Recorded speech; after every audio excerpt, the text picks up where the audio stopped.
Hello everyone, welcome back to our channel Financeable, where we upload videos related to finance, and in today's video I'll be teaching you how to verify your account on Bet365. Before getting started, if you are new to the channel, please do subscribe and turn on the notification bell icon to get notified every time we upload new videos. Now let's get started. First of all, open your web browser, then on the search bar type in bet365.com. Once you press enter, you'll be taken to this web page. On this web page, you'll have to log into your account by clicking on this button, or if you don't have an account, you can click on this join button to register a new account. Now once you have got your account, click on login button, then you'll have to provide your login credentials, then click on this button.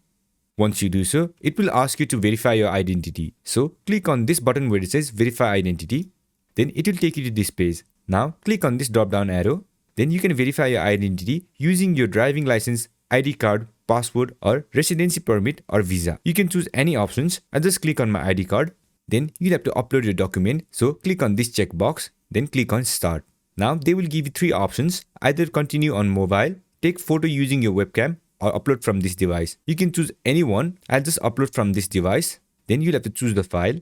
And once you have submitted both documents, they will try to verify your account, and once you get verified, they will send you an email. So this is how you do it. I hope this video was helpful, and if it was, don't forget to leave a like, comment and subscribe, and turn on the notification bell icon to get notified every time we upload new videos. And I'll catch you on the next one.